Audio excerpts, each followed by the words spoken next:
যে তাদের অস্ত্র এসআইআর, ভোটার লিস্ট, মৃত নাম বাদ যাক, আমাদের কোনো আপত্তি নেই। বিদেশি কোনো নাম থাকলে বাদ যাক, আমাদের কোনো আপত্তি নেই। কিন্তু এসআইআর কে কেন্দ্র করে মহারাষ্ট্র, হরিয়ানা, বিহার ইত্যাদি জায়গা যেমন দেখলাম এক ব্যক্তির নাম 300, 200, 250, 500 জায়গা, ডাবলিং নাম, ট্রিপলিং নাম, বিভিন্ন কায়দার নাম বাদ দেওয়া, বিভিন্ন কায়দার ফলস নাম ওঠা, এইগুলো কিন্তু বরদাস্ত করা যাবে না। আর বুথ লেভেল অফিসার,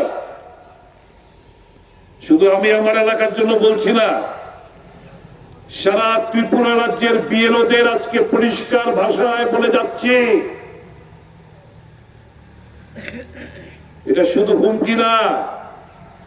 ত্রিপুরা রাজ্য ছোট রাজ্য, হগল হগল রে চিনে, 2 নম্বরই করাটা টাফ, খুব কষ্ট।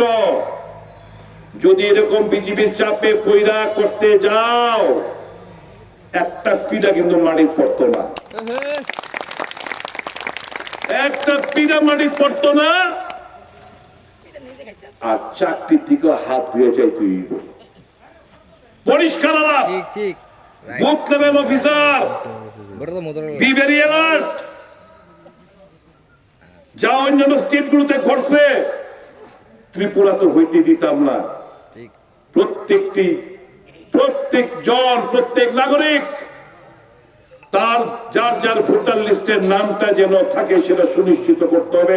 আমাদের দলের কর্মীরা একদম প্রখর দৃষ্টি রাখবে ভোটার লিস্টের মধ্যে, ভোটার লিস্টের উপর। আমরা চাই স্বচ্ছ একটা ভোটার লিস্ট। আমরা চাই না কোনো মৃত নাম থাকুক, আমরা চাই না কোনো বিদেশি নাম থাকুক, আমরা চাই না ডুপ্লিকেট ট্রিপ্লিকেট নামগুলো থাকুক। আমরা চাই স্বচ্ছ ট্রান্সপারেন্ট ভোটার লিস্ট। সেটা প্রণয়ন করার দায়িত্ব ইলেকশন কমিশন অফ ইন্ডিয়া, যিনি আজকে নতজানু হয়ে রয়েছেন, যিনি ভোট চুরি করার সহায়তা করছেন, মোদীকে অন্যায় ভাবে ক্ষমতার টিকে থাকার জন্য সহায়তা করছেন। এই জিনিসগুলো আমরা আগামী দিন হতে দেব না। প্রত্যেকটি কংগ্রেস কর্মীকে প্রতিজ্ঞাবদ্ধ ফিরে যেতে হবে। আপনারা তৈরি তো? আপনারা তৈরি কিনা বলুন? না চুরি করতে দিবেন তাদেরকে? চুরি বন্ধ করতে হবে। এই সরকার চোরের সরকার, এই সরকার চুরির মাধ্যমে সরকার। By the thieves, for the thieves and of the thieves এই সরকার। বিজেপি সরকার is by the thieves, of the thieves and for the thieves. চোরের জন্য চোরের দ্বারা এবং চোরের মাধ্যমে হচ্ছে এই সরকার। একে উৎখাত করার ছাড়া অন্তত আমি নিঃশ্বাস আমি নেব না, আমার বাঁচতে হইব। এই সরকারের প্রকল্পটা দেখেই আমি চোখ বন্ধ করব, এর আগে না। This is my commitment, because I have committed a sin. পাপ করছি যেহেতু, এটা আমরা সুনিশ্চিত করে আমার চাইতে হইব।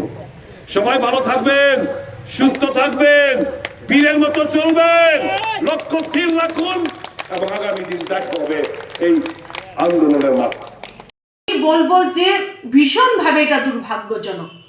রাজ্যের যারা বিএলও হিসেবে যারা কাজ করছে, যারা আমরা মনে করি যে তারা অক্লান্ত পরিশ্রম করে থাকেন, আমরা যাদেরকে চিনি দেখি, যে প্রত্যেক আমরা যারা গণদেবতা, আমরা যেন আমাদের ভোটাধিকার থেকে যেন আমরা বঞ্চিত না থাকি, সে কাজগুলো তারা কিন্তু নিষ্ঠার সঙ্গে করে থাকেন। আজ সেই বিএলওদের উনি হুমকি দিচ্ছেন চামড়া তুলে নেওয়ার। আপনি পারবেন চামড়া তুলে নিতে? সেটা কি আপনি ভেবেছেন 88 থেকে 93 ভেবেছেন? না কেউ বাম শাসন ভেবেছেন যে যা খুশি যেমন খুশি চলবো, যা খুশি আমরা করব? আপনি যেটা বলেছেন আপনি পারবেন বিএলওদের চামড়া তুলতে? উনি ভেবেছেন উনার কেউ পুলিশ পিটিয়েছিলেন কোনো একটা সময়, উনি এখন বিএলওদের পেটাবেন? এটা নিশ্চিতভাবে আমার মনে হয়, এবং এটা করা উচিত আমার মনে হয় বিধায়কের বিরুদ্ধে।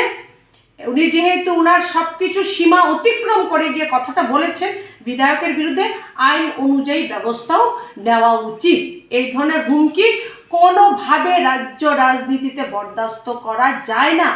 এক ধরনের কিভাবে একজন সরকারি চাকুরিজীবী যারা অক্লান্ত পরিশ্রম সারাটা দিন করে থাকেন মানুষের জন্য, মানুষের ভোটাধিকারকে রক্ষা করার জন্য, তাদেরকে এইভাবে হুমকি দিয়ে যদি মনে করেন রাজনৈতিক রুটি শেখবেন, সেটা কিন্তু হবে না। এখন কিন্তু ভারতীয় জনতা পার্টির সরকার প্রতিষ্ঠিত।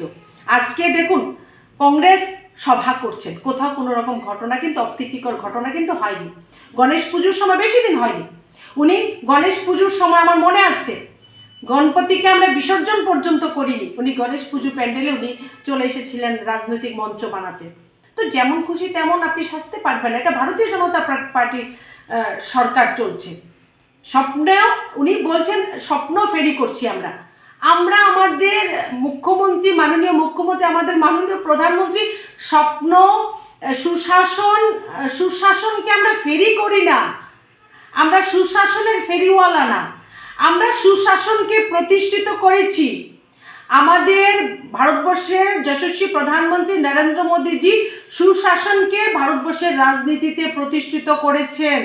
গুগলে পর্যন্ত গুড গভর্নেন্স লিখলে গুগল নরেন্দ্র মোদীজির ছবি দেখিয়ে দেয়। আমি আবার বলবো সম্মানীয় বিধায়ককে, রাজনীতির মতো করে করুন। এই ধরনের রাস্তায় যে ভাষাগুলো বলে অনেক ছেলেরা, আমি সেই শব্দটা প্রয়োগ করতে চাই না, আমি প্রথমে বলেছি আমাদের বাক্যের প্রতি আমরা যেটা বলি তার প্রতি আমাদের সংযম থাকা প্রয়োজন। তারপরে আমি বলছি, বলার আগে চিন্তা করে বলতে হবে, না হলে কিন্তু এর প্রতিবাদ, প্রতিরোধ, প্রতিশোধ কিন্তু খুব সাংঘাতিকভাবে হবে এবং এটা